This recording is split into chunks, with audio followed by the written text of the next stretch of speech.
Okay, it's about 11 o'clock, so we're going to get started. We're really pleased to see so many of you here today at the fair in the kitchen. And this year, our sponsor in the kitchen is Fairway Meat and Grocery. So we want to thank them for sponsoring. And we are thrilled this morning to have Iowa Beef is giving a presentation on how to do tasty twists on some classic beef recipes. And with that, we have Kelsey Byrnes, who is going to be demonstrating. And then we also have Aaron from Iowa Beef, who will be speaking on other matters relating to beef. So, relax, listen, and don't be afraid to ask questions. Thanks, Lois. Good morning, everyone. I hope you all brought your appetite. My name is Erin Good. I'm the Director of Nutrition and Health with the Iowa Beef Council. And today I'm happy to present to you Kelsey Byrnes. So I want you to meet our presenter. So Kelsey is a wife, mother of 4 active kids, and creator of Dance Around the Kitchen. She grew up on a pig, corn, and soybean farm in rural southeast Iowa, and now raises her own family on a cattle operation with her husband, Zach. She has a degree in food science from Iowa State University, and master's degree from Kansas State, and experience in the meat industry. Kelsey has spent her career connecting the farm to the plate, even sharing her love for home-cooked meals on a Food Network show. Today, she uses her blog and social media to showcase fun and new family-friendly recipes with plenty of beef, and share stories about life in rural Iowa. It all boils down to food and family. Join me in welcoming Kelsey. Well, hello everyone, and thank you, Erin, for that very kind introduction. It's really an honor to be here, especially on behalf of Iowa Beef. I grew up on a pig, corn, and soybean farm in southeast Iowa. And as much as I loved my time on the farm, I think it took me a while to realize how much ag and food are really connected.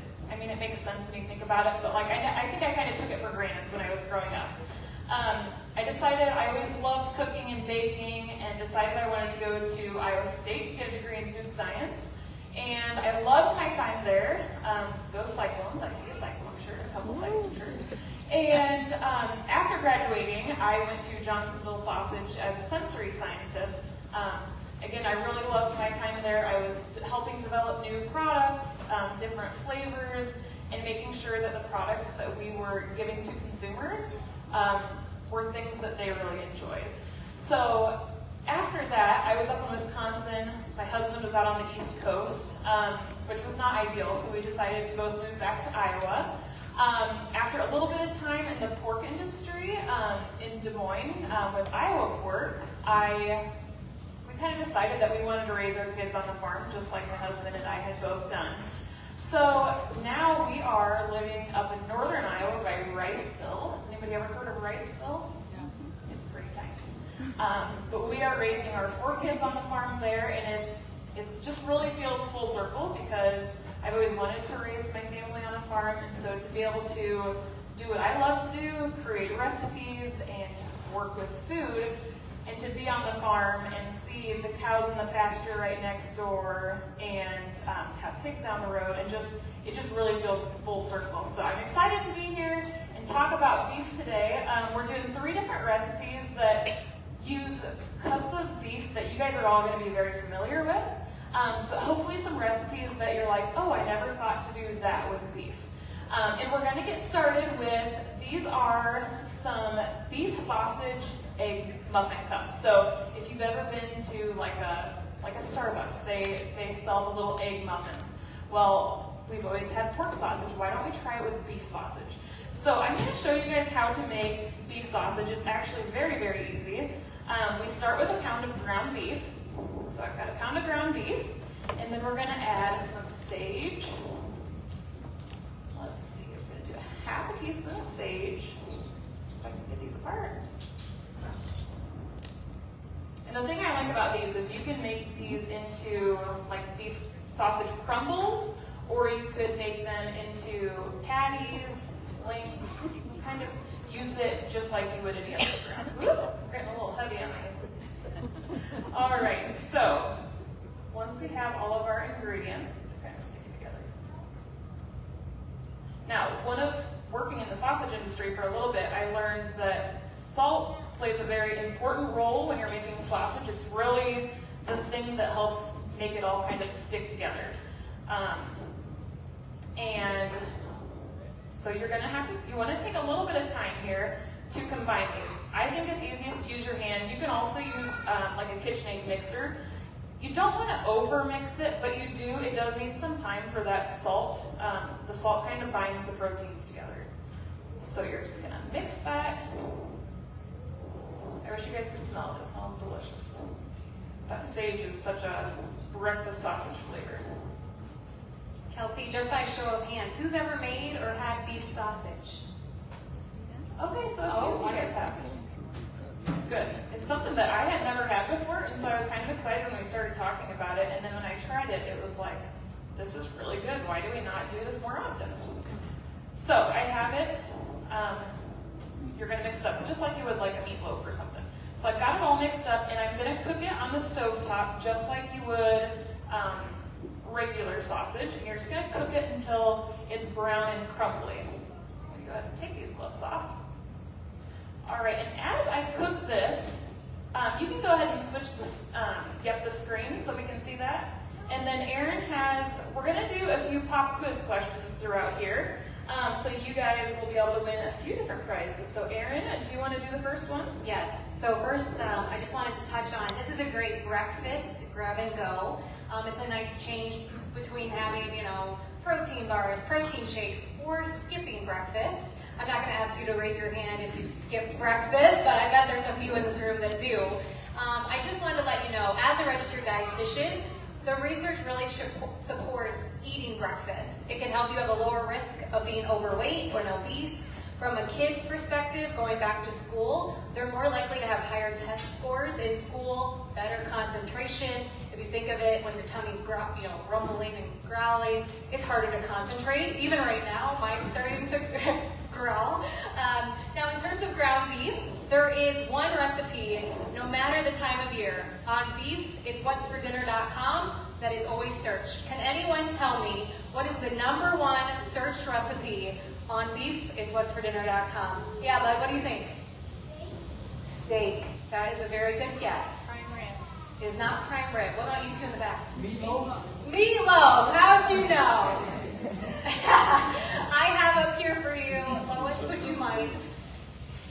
You have an oven mitt, and you have a deck of cards in your oven mitt. Now, would anyone want to take a guess? Why would I give you a deck of cards besides, it's fun to play any time of year. But what do you think the deck of cards could maybe resemble in regards to beef? It is. It's a great serving size for beef. So often we'll say, the palm size of your hand. You could also do a deck of cards, and that's providing around 25 grams of protein. And that is really what we're shooting for breakfast, lunch, and dinner. Most of us get probably 5 to 10 grams at breakfast, maybe 10 to 15 at lunch, and then we really have 30 to 40 grams at dinner. And so we're really wanting to space it out, and usually I find most of us could use more at breakfast. So stay tuned, I'll have more trivia coming. One other thing that I wanted to talk about is these egg bites. They use a pound of ground beef. But who uses ground beef more than once a week? I know we use it multiple times a week. So a lot of times what I like to do, if for some reason, a lot of times we'll get our beef from the locker, we'll just get, a cow, and we'll get all of our beef in ground beef, like 1 pound increments. But if you are going to buy it at the grocery store, a lot of times it's more cost effective to buy a 5 pound or a 10 pound piece of, what do you call it? Increment? Roll of ground beef, and then you can section it and then freeze it. So I'll get it home from the store, I'll just go ahead and make a mark, make the cuts, and then I'll freeze probably 7 or 8 pounds, and then the other 2 I'll have for the next couple of days with whatever we're having for lunch or supper. So that's one tip. Just makes your dollar go a little bit further there. As Kelsey's cooking the ground beef, does anyone know what temperature should you cook ground beef to? 165. What do you think of the purple? Oh, I was going to say 165, but I think I'm 165. What do you think? 145. 145. Yeah, but. Ooh, 175. That was a little overkill. Yes. 150. 115. No. 160. 160. Winner. Lois, if you don't mind, you also will win a deck of cards and an oven mitt. And I do have some 30-minute beef recipes in there as well. Thank you for playing. All right, so our beef is almost cooked, and I have this is a silicone muffin pan. You can also do this with a regular muffin pan. It's more likely to stick. I love my silicone muffin pans. It's almost the only ones I use most of the time. So what we're going to do is we're going to take this off the stovetop. That would be great. All right, and so we're going to spoon this. We're going to try to divide it evenly. We'll see how evenly I do here. We're going to just divide it between the 12 muffins. And you can also do this with a mini muffin pan. My kids like anything. They're more likely to eat it if it's in a mini container. So sometimes I'll do like meatloaves in a little mini muffin tin, muffins, pancake bites, and these are perfect in the mini muffin tins as well. And another thing that you can do when you're cooking the ground beef, when you're cooking up the sausage, you can also add some onions and peppers in it. Some people like to use mushrooms. I personally love mushrooms with my eggs, so that's a nice add as well. So we're going to have all this divided fairly evenly. Maybe not my best. All right, now we're going to make the egg mixture that's going to go on top. So I've got 5 eggs. We're going to crack them in here. These are just regular large eggs. Okay, does anybody know the tip to getting, if you get a little chunk of egg shell in your mixture? Wet your finger. Okay, I've never heard that one. Use the shell. Use the shell, that's right. So use the shell, and usually it scoops right up. All right, Lois, where are the whisks at? Oh, perfect. Here, rinse my hands off. Perfect, thank you. Okay, so we're going to go ahead and whisk these eggs. And another thing I like about these is they cook super quickly. They don't take much time at all once you get them into the oven. So we've got our eggs. We're going to add some milk. You can add a little hot sauce if you want. You don't have to. And then this is just a can of green chilies. I love green chilies. I think it adds just a lot of flavor to the eggs, and I think it's kind of unexpected too. Like it's just not something that you have every day with eggs, so it's kind of fun. So we're going to go ahead and pour those into there as well.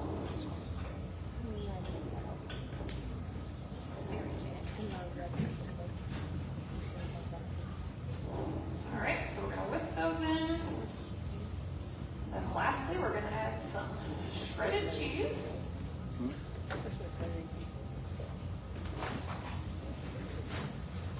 All right, and once that's all combined, you're going to do the same thing. You're just going to divide this mixture between the 12 cups.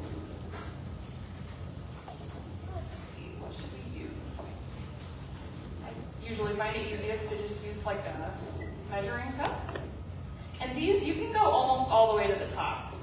They're going to puff up a little bit, but it's not like a muffin where they're going to, you have to worry about them going over the edges. Let's see if we can divide them. So once you have these baked, they don't take too long. How long do these take? About 17 minutes. Once they come out of the oven, you can enjoy them right as they are, or if you're one that likes toppings on your eggs, you can certainly do that. You can add extra hot sauce, you can add like tomatoes, you can add arugula. So whatever you like with your eggs. I also really like avocado with my eggs, so you can add all the toppings. All right, so this is gonna go in the oven. You're gonna notice instead of doing all of these in mini muffin tins or muffin tins, I just did it in a casserole dish. So that's another way that you can simplify it a little bit if you're short on prep time. You can just put it in a 9x13 pan and cook it that way. So I think they're gonna go ahead and pass out some samples, but in the meantime, does anybody have any questions on those? Yeah? Do you grease that tin? I do. You wouldn't necessarily have to with these. I just always find it's a safe bet if you do.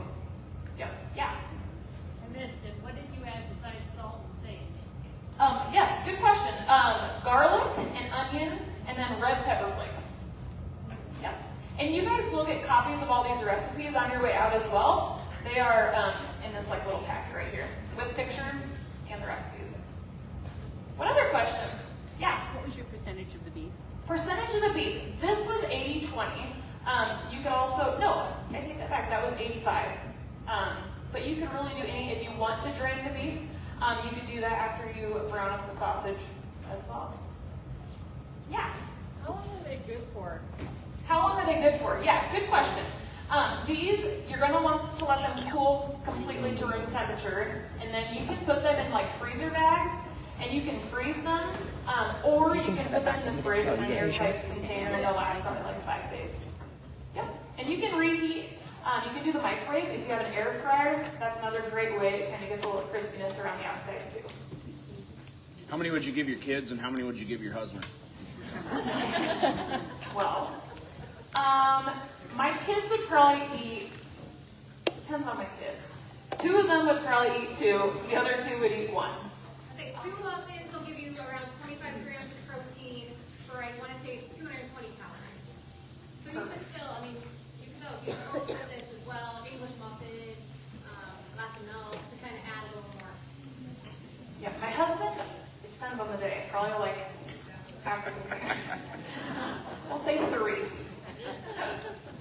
Any other questions? Do you grate your own cheese or do you buy pre-grated? I do. My mom always laughs at me for this because she's like, I never grated my own cheese when you were little. And I know that's true, but the shredded cheese that you get in the bags, it's totally good.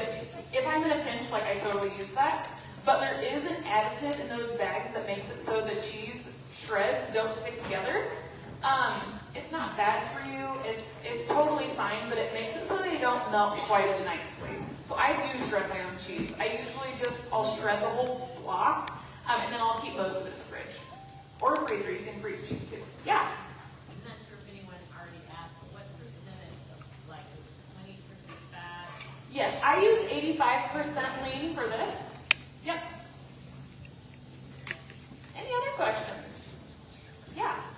Can you put other toppings in them too? Like, can you do like different other types of meat or other types of Yep, you totally could, and you could add any kind of vegetable that you want. I like adding onion and peppers, like red pepper. You could also add mushrooms, and that's another way that you could kind of stretch the beef a little bit too. If you, if you wanted this to make 15, you could kind of divide it between more if you have some vegetables and that kind of thing too. Yeah. What's the cook time in the oven? 17 to 20 minutes. And that doesn't matter if they're in the muffin tin or in the... This would be, good question. This would be 17 to 20 minutes if you're going to do them in the muffin pan. That probably cooks for more like 45 minutes. And then the mini muffins would probably be 10 to 12-ish. Okay. And what was the temperature? 350. 350. I like 375. I have to check my notes. Any other questions? I just wanted to share a little tip as far as ground beef. I know, beef prices and grocery prices in general are higher than we'd probably like them to be. Often you'll find probably 80-20 will be most likely to go on sale compared to the higher cuts or the leaner cuts of ground beef. So a nice tip is when you cook your ground beef to then drain it, but then to also rinse it with warm water, and then you would add your ground sage and your other seasonings. By doing that, in 80-20, once you cook it, drain it, and rinse it, the research finds it goes down to 4 grams of fat, which is very equivalent to a 90-10 or a 93% lean ground beef or higher. So just a strategy. I know most of you have probably drained your the grease before, but maybe you haven't done a warm water rinse. Something to consider. Okay, as we move into our second dish, as you start getting to try this one, I just wanted to let you know our next dish is going to be using top sirloin steak, and we're doing a Peruvian kebab. And what is so nice about kebabs is it's very customizable. You can use whatever you're growing in the garden. Maybe you have a plethora of peppers or tomatoes that you could use with your kebabs, and it'll pair very nicely with beef. As a dietitian, really love the fact that beef is going to provide that protein, and then you're obviously going to probably not just eat it on its own. You're going to add some fruits, vegetables, some whole grains to really make it a balanced meal. When it comes to beef, so top sirloin steak is a lean cut, but we actually have a handful of lean cuts.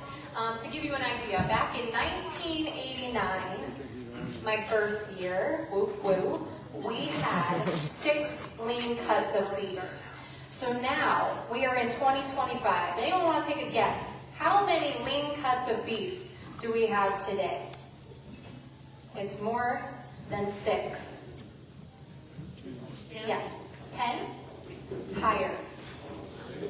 Higher than 15. Yes. 18. Higher than 18. Okay, I'm going to give you go up another 10 at least. 30. I feel like Price is Right a little right now. Or who said 35? Bud, you're so close. But still not close. Then let's not get ahead of ourselves. We don't have 40 lean cuts just yet. Maybe in the future. One more guess. Yeah. 37, it's 38. So you win. 38. This is actually a hot beef Sunday coupon. You can go get a free one at the Cattleman's Beef Corners. That's a good deal. Who else wants one of them? So 38 lean cuts of beef. And I share that with you just to let you know there is more to enjoy than just a 93% lean ground beef. There's more to beef to enjoy than just a top sirloin steak. This recipe actually called for a skirt steak, and we were just substituting. Again, you can customize depending on your preference, depending on what's on sale at the grocery store. On beefiswhatsfordinner.com, there is a nice steak swap, and it's an infographic that shows you each cut of beef that you could use in the recipe, or if you need to swap it for something else at the grocery store, it shows you just nice comparisons. Because I don't know about you all, but there are a lot of cuts of beef at the grocery store, and then there's a lot of different names for them. And then if you want to go to Texas or a different state, they call it a different name down there. So this steak swap handout, this infographic, can be a nice tool. All right, so we are going to move on to Peruvian steak kebabs. How many of you guys have ever made kebabs on the grill? Yeah, and what do you typically put with them? Steak and what else goes on your skewer? Onions. Mushrooms, onions, peppers. Very good. Yes. Now this one's this is a Peruvian style steak kebab, and you're probably wondering, okay, what in the world does Peruvian mean? So Peru is kind of on the edge of South America, so it's very close to Mexico. So Peruvian cuisine is very much like a combination of different countries. So it's got kind of, depending on what you're making, kind of like a Mexican flair, and it can have some, what else does it have? Japanese and Chinese. It can be really a mixture of flavors, which is kind of fun to play with. So for this one, we're gonna skewer the marinated steak with, this is zucchini squash. So if you have zucchini or yellow squash in your garden, this is a really great way to use that up. Anybody else have zucchini coming out of their ears? We're getting very close to that point. And these, so depending on the zucchini, if you're like me and you wait a little bit too long to pick them and they're huge, you can either cut them in half or you can quarter them so they fit better on the kebab. All right, so we have those two things sliced, and now we're going to cut up the steak. So as Erin mentioned, we are using a sirloin steak. And I'm just gonna cut it into chunks. I like to keep them on, I'd rather them be a little bit big than a little bit too small. And the reason is, because if you have them too small and you end up overcooking them, I just don't love that. So I would much prefer to have them a little bit bigger and have them a little more juicy and tender and cooked to my liking. So I usually cut them about this size. It says like an inch by an inch. I maybe do a little bit bigger. So we're going to put those into a bowl as well, and then we will make our marinade. All right, Erin, do you want to give another quiz question while I finish cutting this meat? All right, this is a big one. This is for a $15 certificate to use at the Cattleman Beef Quarters. So I'll try and ask a really tough one. Let's see. Okay. I'm such a biased employee here with Beef Council. I'm going to ask you a question on beef's nutrition. Okay, so beef provides 10 essential nutrients. I'm assuming we can all say protein is one that comes to mind, but I'm looking for someone to tell me 3 other nutrients. Who wants to take a stab at it? You get a free meal at the beef quarters. That could be a burger, that could be half of the payment for a prime rib dinner. Iron, manganese, and zinc. You said manganese? Manganese, iron, and zinc. That is so close. Manganese is not in my top 10. So It close. is, isn't it? What do you think? Zinc. Zinc, iron. And probably like one of the B vitamins. Oh, B vitamins, yes, that is right. Manganese, it does contain manganese, but it's not considered top 10. I know. Don't worry, I'll get you a prize too. Yes, so B vitamins. When we think of B vitamins, they give us energy. B vitamins are also good as far as we need items like red meat to absorb our nutrients better. So iron is going to help with that. Zinc is going to help us not get sick come cold and flu season and just being around a bunch of fair goers. It also contains a nutrient called choline. Has anyone ever heard of choline? It's popular in egg yolks. So I know in the science world, for a while it was don't eat the egg yolks. Now research says do eat the egg yolks and also eat your beef because it contains choline. That is good for your nerve and brain health. It's also very important for baby as they're developing. So just some fun information about beef, iron, zinc, B vitamins, and choline. Perfect. As I was cutting up these vegetables, I thought I would share a really funny story. And the beef, I always get really nervous doing that in front of people because when I was on the Food Network show beforehand, they had told us, they said someone will cut their hand. It's just, it happens every time. It's not a big deal. We'll just pause and then we'll continue. Well, so I was like very nervous on the show. I'm like, I'll be the one that cuts my finger, but luckily I was not. So there's that.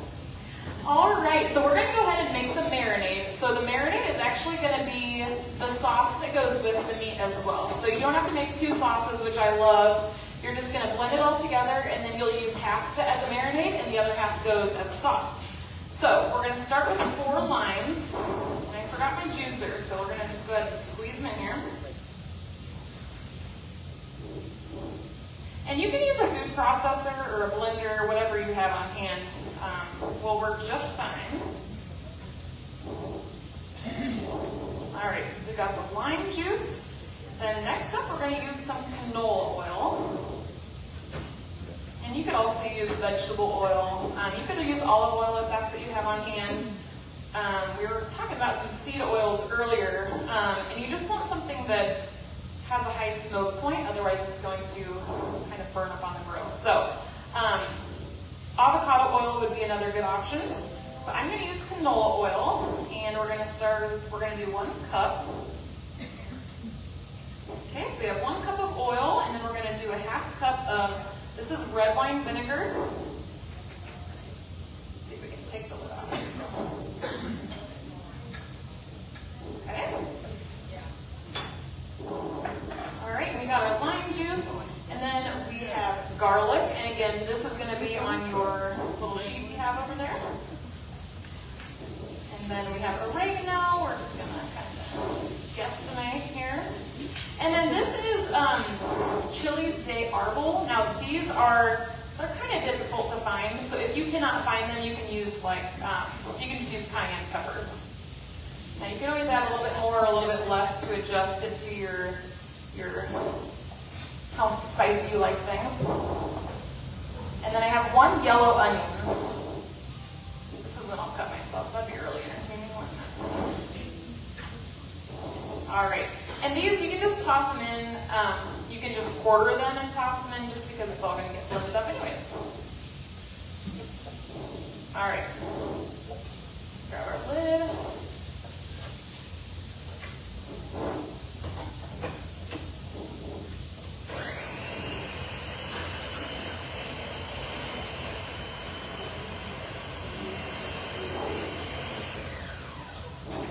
All right, so that blends up super easy. Like I said, we're going to use just half of it for the marinade. So we're going to pour that on top of the steak. We'll just do about half. Then we're going to save the rest to serve it. In this, you're going to want to let it marinate for 30 minutes to an hour. If you do it too long, and this goes for any marinade really, the purpose of a marinade, not just for flavor, but it can also help tenderize the meat. If you let it marinate too long, it can start to break down the proteins a little bit too much, and it can be a little bit mushy. So if you typically see on a recipe, it's going to recommend a certain amount of time, and that's the reason they give kind of that max amount of time. So we always say for this one about 30 minutes. And of course, you want to keep that in the fridge while it's marinating as well. Once it's done, we're going to pretend that it's been there for a little bit. You can go ahead and just alternate the beef and the vegetables. I like to just go every other one, and you do also want to make sure that you give a little bit of space between the two. And that's so the heat from the grill, you want it to kind of get all edges of that. So we just give it a little space in between, and you can fill that all the way to the top. Now, depending on what size skewers you use, I think I made 6 or 8 of these at home, and they were pretty full.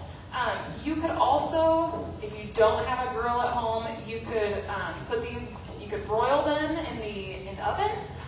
You could saute them on a skillet.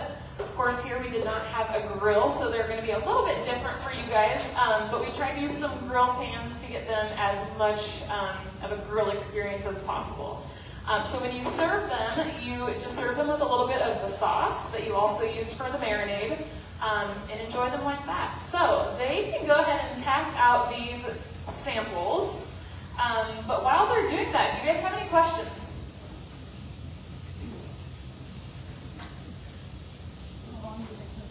How long do they cook?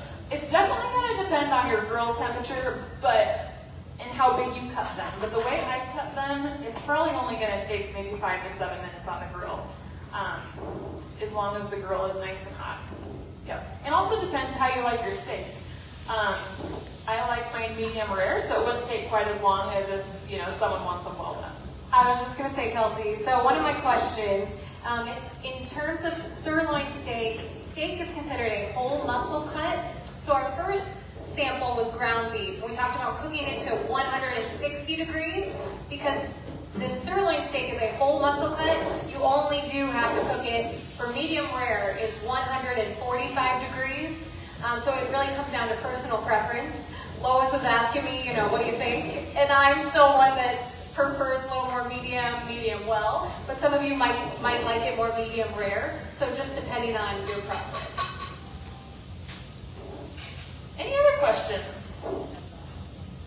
Yeah. What Food Network show? That's a good question. It was a show hosted by Reed Drummond. It aired in 2022. It was called Big Bad Budget Battle. I only did the 1 season of it. I was on the 6th of 6 episodes. It was a wild experience. It was a blast. I loved it. I'd do another one in a heartbeat.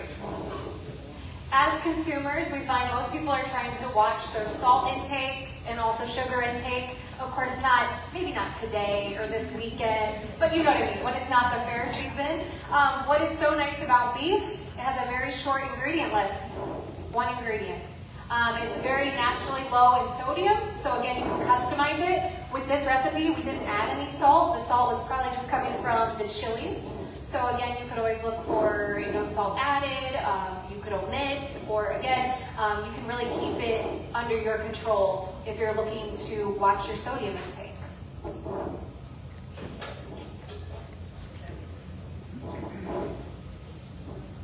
Any other questions? All right, I'll let them get that passed out here, and I will switch over to the last recipe.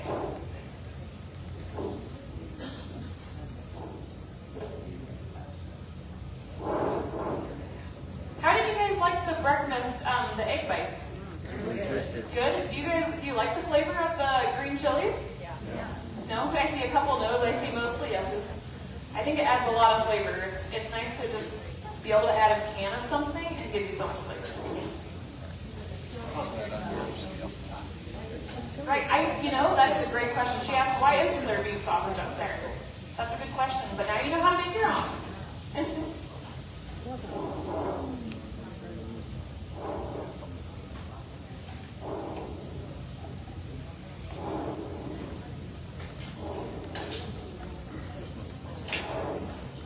Any other questions while we're switching here? Yeah. So would you make, if you just had plain ground pork, would you make the pork sausage the exact same way? With Probably similar. Yeah. Okay. Yep, I would say so. Anything else? Kelsey, if you don't have metal skewers, do you have any tips for? Yes, great question. That was one thing I wanted to mention, is if you do not have metal skewers like these, you can use the wooden skewers, but the one thing you're going to want to make sure that you do is soak them in water. Soak them for at least 30 minutes, otherwise you're going to have the ends are going to burn up on the grill, and that's not ideal. So make sure you get them soaked. If you soak them, like if you start soaking them and you start marinating your meat, it'll be perfect. Before we go into our last recipe, we hope you leave here, satisfied but still hungry for lunch. And I just wanted to let you all know, at the Cattlemen's Beef Quarters, so right behind the giant slide, every day they have daily coupons and specials. Today, there are Cattlemen's steak wraps. You save $1, so they're $9, and the beef snack sticks are going for $7.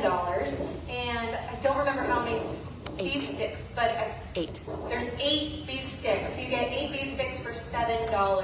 So whether you do want to eat it now or take it home with you, it's a pretty good bang for your buck when it comes to beef and a protein snack. All right, we're going to go ahead and move on to the last one while you guys get the samples of that. So this is, what do you guys typically do if you have a chuck roast? Crock pot, okay. Are you eating it like with potatoes and carrots, or what do you typically do with it? Potatoes and carrots? What was that? Okay, stew. Soup. A lot of times I'll make like barbecue beef sandwiches. So a lot of time for us, it ends up going into a sandwich, especially during planting and harvest season when I'm taking food out to the guys in the field. It's a great cut for that. And so what we thought would be fun today is to kind of turn it from something kind of typical or what you're used to doing and doing something a little bit different. And then we were talking about these recipes, and I said, I think this one's probably my favorite just because it's so unique, but I think it's just got really good flavors, and yeah, I hope you guys will really enjoy it. So this is going to be a shredded beef banh mi sandwich. It's a Vietnamese dish. It's typically made with pork, but we're going to do it with beef, and I think it adds a lot of flavor. So we're going to start with, so this is a chuck roast, and you're going to want to add some pepper. You could also add some salt, but there's going to be enough salt on the other parts of this dish that it really isn't needed. All right, so we'll crack some pepper on here.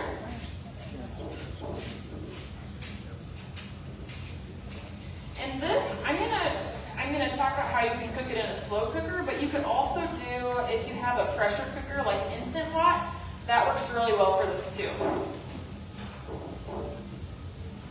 All right, so we're gonna cut this into 2 or 3 inch pieces. That's just going to, it's gonna make it a lot easier to sear. It's gonna make it so you get more pieces that are seared. And if you have more seared pieces, it just gets a lot more flavor. So that's what we're gonna do here. I'll get this. You wanna make sure when you sear meat that you're having that the pan's nice and hot. Let's see here. It'll turn on for me. There we go. It's weird cooking in a kitchen. It's not yours. Okay, so again, we're just cutting these into 2 or 3 inch chunks.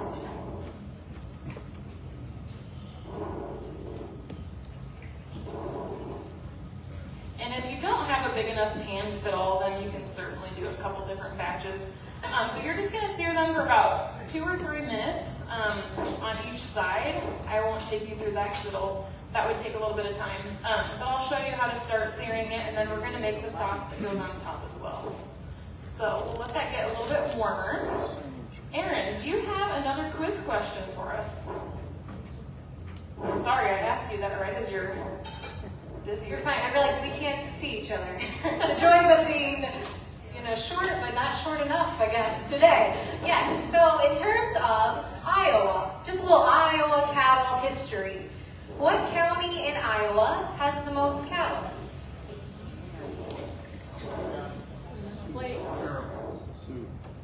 Who? Okay. Gosh darn it. Okay, first gentleman, I know you said something. Which one were you? Yeah. You got it. I'll get you a wooden spatula here in a little bit. Sioux County, so upper northwest Iowa, has the most cattle per county. Now, in terms of cattle and what they eat, it mainly consists of forage and plant byproducts. So from a sustainability standpoint, it's great because it's stuff that humans can't eat. And we call them upcyclers because they eat this forage and these plant byproducts that we can't eat, and then they turn it into high-quality protein. Does anyone know what percentage of what cattle are eating is forage and plant byproducts? What percentage?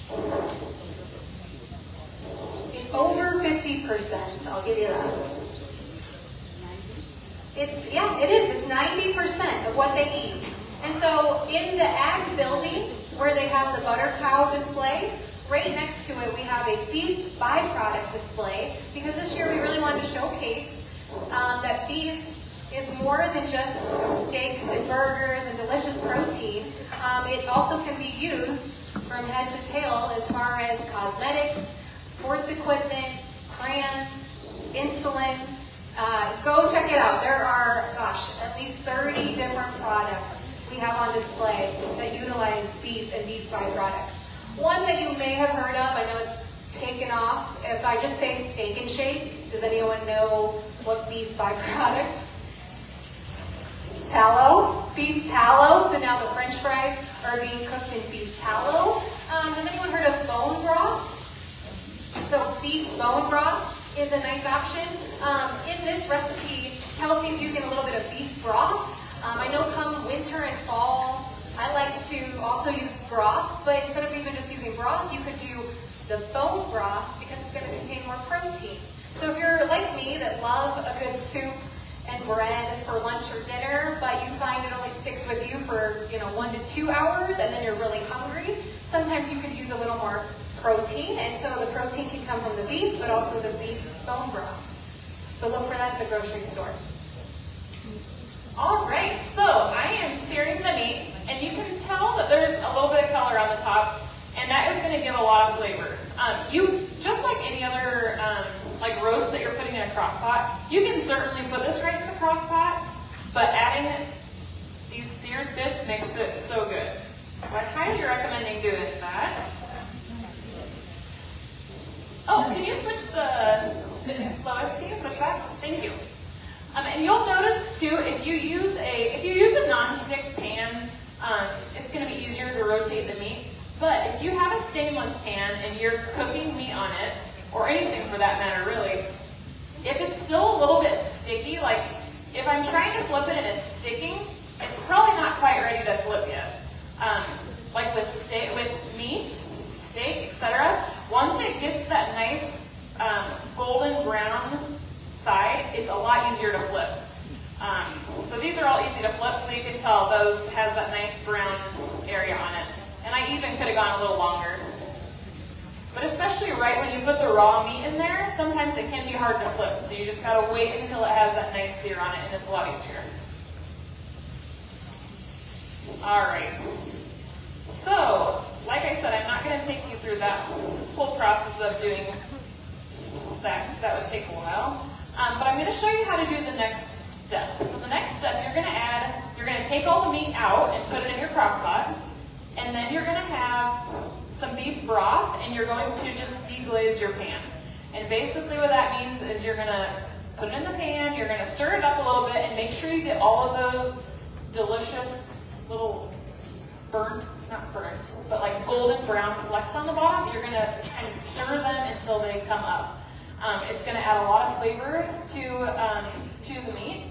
So that's what you're gonna do with your beef broth. Then you're going to add a few more things to it to make this sandwich that's very Vietnamese inspired. This is gochujang sauce, which if you've never had is kind of it's definitely more of a Korean sauce. It's very popular in Korean cooking. I love it. I actually use it quite often in the kitchen. I have some Korean meatballs that I make quite often, and it uses this as well. So we're going to add about a quarter cup of that into a small bowl. And then you're also going to add garlic. I'm just going to use garlic powder today. Yeah, yep, so you can get it at Hy-Vee. I've gotten it at Hy-Vee, Fairway, Walmart, just anywhere by like the Asian foods section. Yep, and then you're going to add a tablespoon of fish sauce, which again is typically in the Asian section of the grocery store. This is hoisin sauce, again. It's going to be in that same area. And just a tablespoon of each of these things. These things have so much flavor that it really doesn't take a whole lot. And then lastly, this is sambal. I don't even know if I'm saying that correctly, but it's like a chili sauce. It's like a unique pepper sauce. So that is going to add a ton of flavor. So we're going to mix that up quick. Just use this here. And then you're going to add it to that beef mixture that you would have in this pan. So the beef broth, and it's going to make kind of a sauce. So once you have that sauce and you have the beef in your crock pot, you're going to go ahead and just pour that mixture over the beef, and then you're going to let that cook until it's ready to shred. It'll take, we'll see what the recipe says, about, what's it say? On low for 6 hours or on high for 4 hours. Depending on your crock pot, I find that it varies quite a bit. Like I said, you could also use a pressure cooker to do that as well. Yeah, so to make the sandwich, you're going to start with like a French bread. You can either use like a French bread roll, or you can use, when I lived in Wisconsin, they called them hard rolls. But anyways, this is what they had when I had gotten groceries. But you're going to start with the roll. You're going to put a little bit of mayonnaise on both sides. And then you're going to add beef. And then you're going to add a mixture of, it's very, very simple. I'm going to show you how to make it. It's only 4 ingredients, but it adds a lot of flavor to the sandwich. And I think it makes it feel a lot more fresh versus just like a heavy sandwich. All right, so to do so, you're going to start with 1 cup of shredded carrots. You can shred these on your own, or you can buy them pre-shredded. And then I have pickled ginger. This is like if you go to a sushi restaurant, they have the pickled ginger there with your sushi. So that's about a half a cup. And then 2 tablespoons of rice wine vinegar. And then lastly, you're going to do 1 cup of thinly sliced cucumber. If you have like a mandolin, that's something that you can slice things really thin. You can certainly use that, or you can slice it on your own.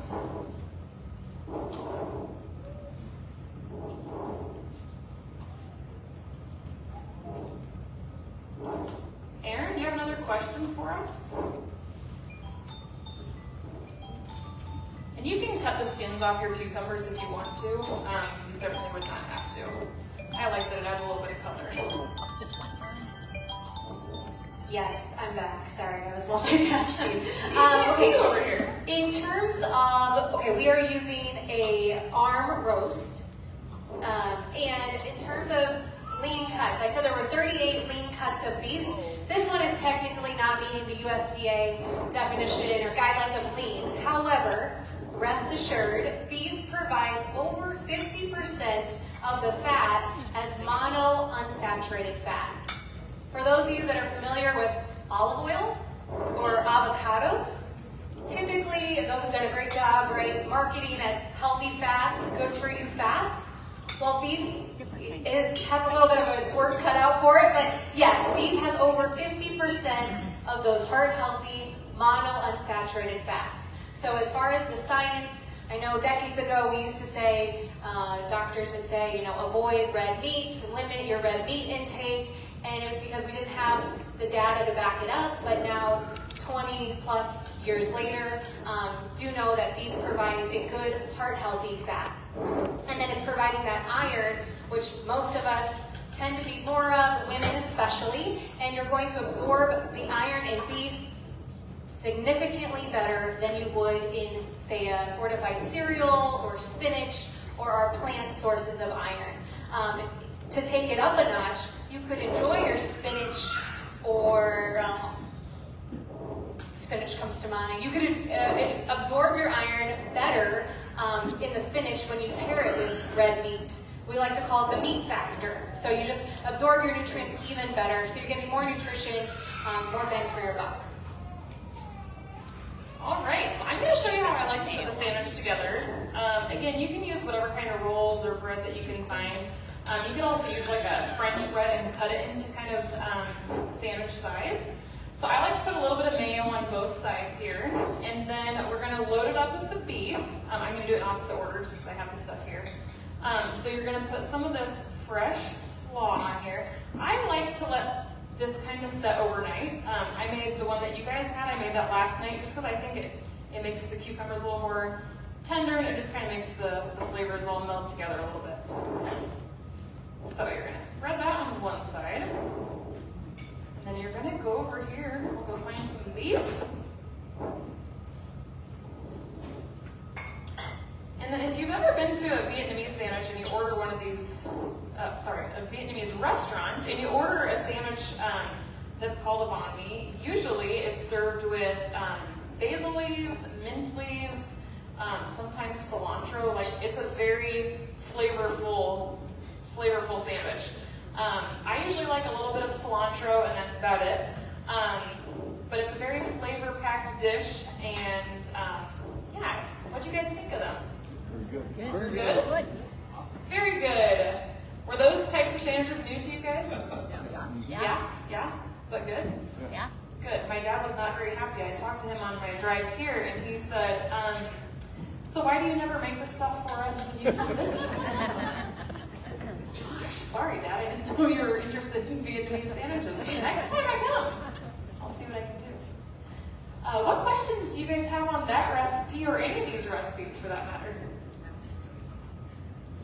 It had a little bit of heat to it. What was that? Yes, so this Korean sauce, the gochujang, that has quite a bit of heat to it. That's probably all of it's probably coming from that. Maybe some of this chili sauce as well. Yep. Yeah? You said earlier that the marinade, you don't want it to sit for very long because it breaks down the proteins. Is that true of all meat? Because I have great chicken and pork recipes that I like to marinate for even a couple days. Yep. Yes, and that's a good question. And depending what it's marinating in, it kind of depends on like the ratio of your vinegar. Like if it's a very vinegar forward marinade, like it's going to break down a lot faster than if it's got more oil and like other juices and such. So it kind of just depends on the ratio. It does definitely go for all proteins. The same thing will happen to pork or chicken, beef, etc. That is a great question. I'm going to segue. So for those of you that do go to the fair multiple times, save the date next Wednesday, same time, 11 o'clock in this room. We're going to do a beef breakdown. So I have 2 meat specialists coming in from Iowa State University, and they're going to talk about marinades, rubs, when to use them, and they're going to help educate you on different value cuts. So today, I'm sure most of you are familiar with the sirloin steak. It sounds like a lot of you have done roasts before. So they're going to purposely bring in some different cuts just by a show of hands. Has anyone had a Denver steak before? Okay, 2 of you. Well, come back anyways. It's going to be delicious. So they're going to showcase some different cuts of beef, how you can save money, kind of just what to ask at the butcher or at the meat counter. And they will also touch more on marinades and how do you, like, which cuts need more marinating than others. And then even just the slicing techniques, because I'll admit, there's been times I don't cut it thin enough, and then it's a little bit extra chewing for my jaw. So save the date next Wednesday at 11 o'clock. Any other questions? What was your favorite? Oh yeah, go ahead. You seared that. Was there seasonings on the beef? I just did pepper on that. Yep. You could also add salt if you wanted to, but I think there's enough salt in the other, like the beef broth and the other sauces that go into that you really don't need it. And you can always add that later on as well. Please don't forget to take a recipe card just on your way out. All these recipes you can also find on beefitswhatsfordinner.com in case it gets lost with all the fair things. You can also check out our website. It's iabeef.org. Otherwise, please join me in giving Kelsey with Dance Around the Kitchen a nice round of applause.